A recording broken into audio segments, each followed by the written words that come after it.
પણ એ બાપુ તમને એનો દાખલો આપું. મેં સંત પાસે સાંભળેલી વાત કે એ ભરથરી શિકાર કરવા ગયેલા 4-5 જણા સૈનિકો, અને શિકાર કરીને આવતા હતા. એક ગામડું ગામ, અને ગામની બાજુમાંથી નીકળ્યા ને એમાં એક શમશાન યાત્રા જતી હતી.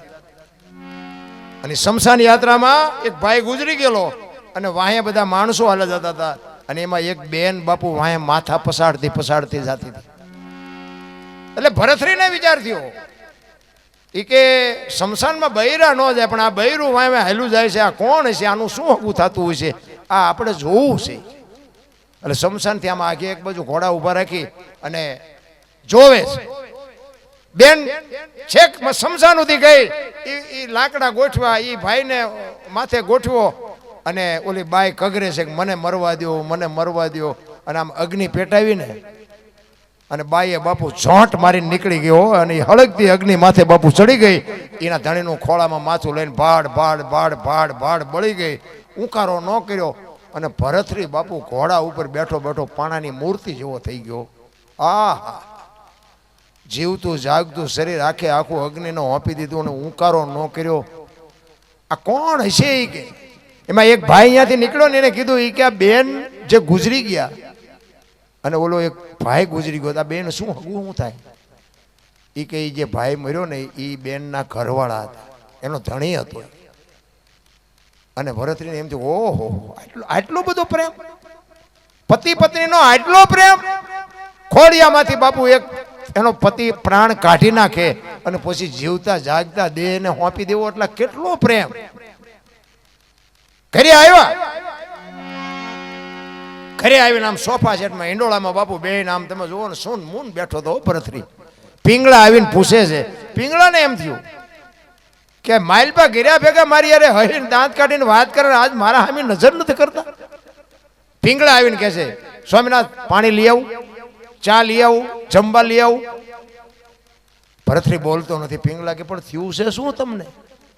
પછી બોલ્યો એ કે પિંગળા આજ મેં એક ચિત્ર જોયું ને, મારું મગજ હજી કામ નથી કરતું. શું એવું ચિત્ર? એ કે એક ગામની બાજુમાંથી નીકળ્યા ને, અહીંયા શમશાન યાત્રા નીકળીને એની પત્ની હતી ને, એના ધણીને ખોળામાં માથું લઈને જીવતે જીવતી હળગી ગઈ. કે ઉકારો ન કર્યો. એ બેનો પ્રેમ જોઈને કે હજી મારું મગજ કામ નથી કરતું. પિંગળા પૂછે છે ભરથરીને, એ કે અગ્નિ પેટાવી હતી કે એના હાથે થઈ પ્રગટી હતી? એ કે ના, એ તો પેટાવી હતી. તો એ તો ત્રીજા નંબરનો પ્રેમ કહેવાય. એ કે પ્રેમ ન કહેવાય. જો વાત ઉપર ધ્યાન આપજો. અગ્નિ આપી હોય ને તો એ ત્રીજા નંબરનો પ્રેમ કહેવાય. અને બાપુ આને બાટલો ફાટ્યો, એ કે તો બીજા નંબરનો કેવો હોય છે, ને પહેલા નંબરનો કેવો હોય છે? એ કે તો બીજા નંબરનો કેવો હોય? એ કે અગ્નિમાં બેહે અને હરિનું સ્મરણ ચાલુ કરે, ને જમણા પગના અંગોઠેથી અગ્નિ પ્રગટે ને, એને બીજા નંબરનો કહેવાય. અને પહેલા નંબરનો કે એને કહેવાય કે કોક એમ કે તમારા પતિનું અવસાન થયું, એ અવાજ કાનમાં પડે, શ્વાસ અંદર લીધો હોય તો બહાર ન નીકળે, ને બહાર લીધો હોય તો અંદર ન જાય, ને ખોળિયામાંથી જીવ નીકળે. આ પહેલા નંબરનો. પછી આપણે હકણા રહી. પિંગલાને કે તું મને કેવો પ્રેમ કરે છે? આ ઘરમાંથી ઊભા કરી છે ને એ ડખા છે. જો શાંતિથી રળી ખાતા હોય કઈ લપત નથી. ઘરમાંથી ઊભા. એક તમને વચ્ચે એક બનેલો દાખલો કહું. હકીકત હોય અહીંયા અમારે પડખે ગામ છે, અહીંયા બનેલું. આ હકીકત બનેલું, અને હજી આજે છે પાછા. તમારે અમુક વાતના પુરાવા જોતા હોય મને ભેગા થઈ ગયો હોય. ત્યાં પતિ પત્ની રે. આ જોક્સ બોક્સ નથી હો, આ હકીકત સાચી વાત છે. આ બધું લાઈવ છે એટલે નામ ન લેવાય. પતિ પત્ની રે ને, બેન ઘરનું કામ કરે અને ભાઈ ખેતીનું કરતા. એટલે બેન રોજ રસોઈનું ઘરનું કામ તો રસોઈ ને વાસણ ને આન તેને બધું એવું હોય ને.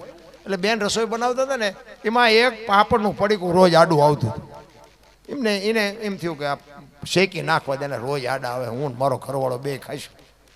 શેક્યા પાપડ, અને એનો ઘરવાળો આવીને પછી જમવા બેઠો. એટલે બધું રસોઈ બનાવી હતી, આપી, પાપડ મૂક્યા. હવે જો ઓલો સાનો માનો ખાઈ લે ને તો વાંધો નહીં, પણ એને જ વંટોળીઓ ઊભો કર્યો. એની વહુને કે આ પાપડ ભાંગી દે. એટલે એની વહુ કે પણ તમને ભગવાને હાથ નથી આપ્યા? એ કે તું મારી વહુ છું, હું તને કહું તારે મારે કરવું પડે. એ કે વહુ છો એમાં ચા મેં ના પડી, હું તમારી વહુ છું એટલે તમારા ઘરના બધા લબાસા ઢળડું છું. એ કે મારે હા પડવું નથી, કે ભાંગી દેવાનો કે નથી ભાંગી દેવાનો. હવે તો આપણા બૈરાને આપણે ન ઓળખતા હોય, મેળ હોય તો ભાંગી દે ને ન હોય ભાંગી દે. એ કે ભાઈ સાના મને ખાઈ લો ને નકામાં ઘર ઉઠી કરશો. એ કે ભાંગી દેવાનો કે નથી ભાંગી દેવો, એની બહુ કે નથી ભાંગી દેવો. ઘર ભાંગી ગયું બાપુ, પાપડ ન ભાંગ્યો એ રખડે બે. અને તમે ખોટું માનતા હોય ને તો હવે હાલો મારી ભેગા, હું તમને હવે કે સમાધાન કરાવો. એટલે પાપડ ન ભાંગે બૈરા રાખી શકો, શું સમાધાન કરાવવું? આ વંટોળિયા ઘરમાંથી ઉપર ન કરતા હોય તો. ઈ ભરથરી પિંગલાને કહે છે કે તું મને પ્રેમ કેવો કરસ? અને બાપુ પિંગલાને હબાકો આવ્યો હોય કે આ દરબારને જે મગજમાં ભૂસું ભરાણું છે ને, એ દરબારને મારે કેમ સમજાવાય? કારણ કે આપણું બૈરું હોય તો સ્વાભાવિક છે, ગમે એવો પ્રેમ કરતી હોય તો આપણું બૈરું આપણે પૂછો તો આપણું બૈરું હિંમત ન કે હું તમને પહેલા નંબરનો જ કરું છું, પછી ભલે ને છેલ્લા નંબરનો કરતી હોય. પૂછો એટલે બધા એમ જ કે, પણ નયન ચેક જો પહેલા નંબરનો કરતી હોય તો થઈ જાય ને ધોયેલ મૂળા જેવા, કંઈક ને કંઈક ઊભું થાય. આ ભરથરીને ઈ થયું બાપુ. પિંગલા કે તમે એ બધી માથાકૂટ મૂકો, જે કરતા હોય કરો. એ કે ના ના એવું નથી, પણ તું મને આમ ખબર પડે ને. પિંગલાને એમ થયું કે હું આમને સાચી હકીકતની વાત કરીશ ને, પણ આ મારી વાતને સમજી નહીં શકે. અને આપણે છે ને આપણા બૈરાને, ભલે હું એવું નથી કહેતો બધા બૈરા હોશિયાર જ હોય, પણ અમુક બાપુ આપણા ઘરના બૈરાની વાતે કંઈક નોંધ લેવી હોય, આપણે એનું કંઈક થોડું સાંભળવું. પછી આપણે ધણીનું પદ મળ્યું છે ને એટલે નકરા આપણે જ નકરા ધોકા સાંભળવી વ્યાજબી નથી. બે વાતની વચ્ચે બાપુ કંઈક આપણે સંશોધન કરવું પડે. ખરેખર મારી વાતને કંઈક તકલીફ છે કે એની વાતની તકલીફ, એમ કંઈક નિર્ણય આપણે બેન ભેગા બેન કરવો જોઈએ. તું ખોટી જ છો, તું ખોટી જ છો એમ કરે છે ને એમના જ ઘર ભાંગ્યા. એટલે થોડુંક વિચારવું જોઈએ એમ મારું કહેવાનું. પિંગલાને બહુ આને આજીજી કરીને પછી પિંગલાને એમ થયું કે આને જ્યાં નહીં કહું ને ત્યાં ત્યાં મારું લોહી પીશે. અને પિંગલાએ પછી ભરથરીને કીધું, હો ભાઈ, એ કે દરબાર પ્રેમ હું તમને પહેલા નંબરનો કરું છું, પણ અખતરો ન કરતા ને રોતા નહીં આવડે. પ્રેમ પહેલા જ નંબરનો કરું છું, પણ જો અખતરો કર્યો ને આ ખોડિયામાં જીવ વ્યો જાય ને તો બાપુ રોતા નહીં આવડે. આ તમને કહી દઉં, બાકી તમે મને માનતા હોય. ના ના ના ના કે અખતરો નહીં કરું, બસ કે હવે મને મજા આવી, બસ તું મને પહેલા નંબરનો પ્રેમ કરતી હોય બસ. પણ આપણે હરખા મરતા જ નથી, હખણા રહે જ નહીં. એટલે હું તો બેનોને એટલે કહું છું, તમે જુઓ માં સંતાનને 9 મહિના ઉદરમાં રાખે, જન્મમાં આપે, લાલન પાલન, બેહતા બોલતા ખાતા પીતા બધું માં શીખડાવે. નામ બાપાનું લાગે, બોલો અન્યાય નથી એમાં? હું આવી જાઉં, હું બાપામાં આવું. તમે જુઓ જેટલો માનો ભોગ છે એટલો બાપનો નથી. આખી દુનિયાને ખબર છે, મને ને તમને બધાને ખબર. પણ આ માનું સમર્પણ છે, માનો ત્યાગ છે. માએ કીધું એની વાય એને બાપાનું રાખો. એ કે કેમ? એ કે આ કોથળીઓ તોડીને ઊંધું માથું ઘાલીને ધૂળીમાં માથું ઘાલીને પડ્યો ને કોક એમ કે કોનો છે, ફલાણી માનો છે, મારા ખોળિયામાં જીવ નહીં રહે, કે એની વાય એને બાપાનું રાખો. જો આનું નામ સમર્પણ. અને હારા છે ને એની વાય માનું લાગે. હનુમાનજી કોનો, અંજનીનો, કર્ણ કોનો, કુંતીનો, ભીષ્મ કોનો, ગંગાજીનો, શિવાજી કોનો, જીજાબાઈનો, ગાંધીજી કોનો, પુતળીબાઈનો. હારા હારા માના બગડેલા બાપા. માં તો માં છે ભાઈ. એટલા માટે બહેનોને હું જ્યારે હું ગમે આ પ્રોગ્રામ જો બહેનોને હાથ જોડીને કહું, મારી વાત અમુક તમને કડવી લાગે, પણ તમે તમારા દેહના પ્રદર્શન ન કરો. તમે ધારો છો એવી દુનિયા નથી. હું તો હાથ જોડું છું.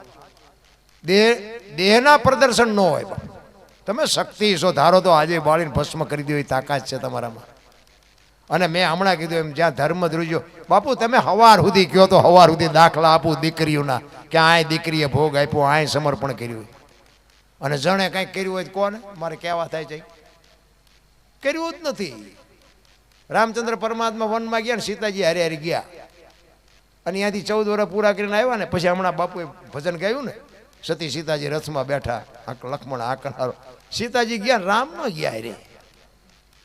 બધાને ખબર છે કેમ ન ગયા, શું કામ ન ગયા તો મારો રામ જાણે, પણ ગયા નથી. વાલ્મીક ઋષિના આશ્રમે મૂક્યા, અને અહીંયા મૂક્યા ને પછી આમ રથને પાછો વાળ્યો અને વાલ્મીક ઋષિ બાપુ સીતાજીને પૂછે છે કે બેટા સીતા કે હા કે રામે તારો ત્યાગ કર્યો તને ખબર છે કે હા બાપુ તને દુઃખ નથી થતું તેથી બાપુ આ જગતજનની જોગમાયા ગુરુને શું કહે છે ખબર છે એ કે અમારી તો અયોધ્યાની ગાદી રખો કોણ છે બાપુ અમારી ગાદી માથે હરિશ્ચંદ્ર રાજાએ બૈરાને વેચી નાખ્યું તો હજી રામે મને વેચી છે ક્યાં આ દીકરી ના જોગમાયા બાપુ એટલા માટે દીકરીઓને કહું છું તમે જ્યાં ધર્મ ધ્રુજો ને ત્યાં બાપુ દેશની આબરૂ દીકરીઓએ રાખી છે તમે મર્યાદા મૂકી દો તો હવે કાંઈ વધે એવું નથી રામ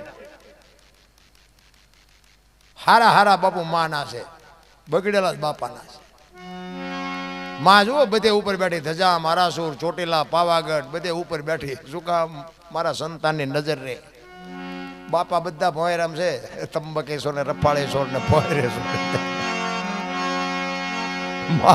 માન બાપા જો ધરતી ને આસમાન જેટલો ફરક છે 10 સભ્યો હોય એક જ ઘરમાં અને રાતે બાપુ તમે 2 વાગે આવો ને ઘરનો એક જ સભ્ય બાપુ ભૂખી બેઠી હોય કે મારો હજી દીકરો નથી આવ્યો એને વાહન મળ્યું છે કે નહીં મળ્યું હોય એને જમવા મળ્યું છે બાપુ એક જનેતા જ ભૂખી બેઠી હોય આખું ઘર જમીન હુઈ ગયો ઈ માં એક દેહ માંથી બીજો દેહ બનાવવો એટલે બાપુ તમે કેવડી મને તો એમ થાય કે આ રોટલા નથી દેતા ને એ તો કપાતરના કટકા કહેવાય કટકા બાપુ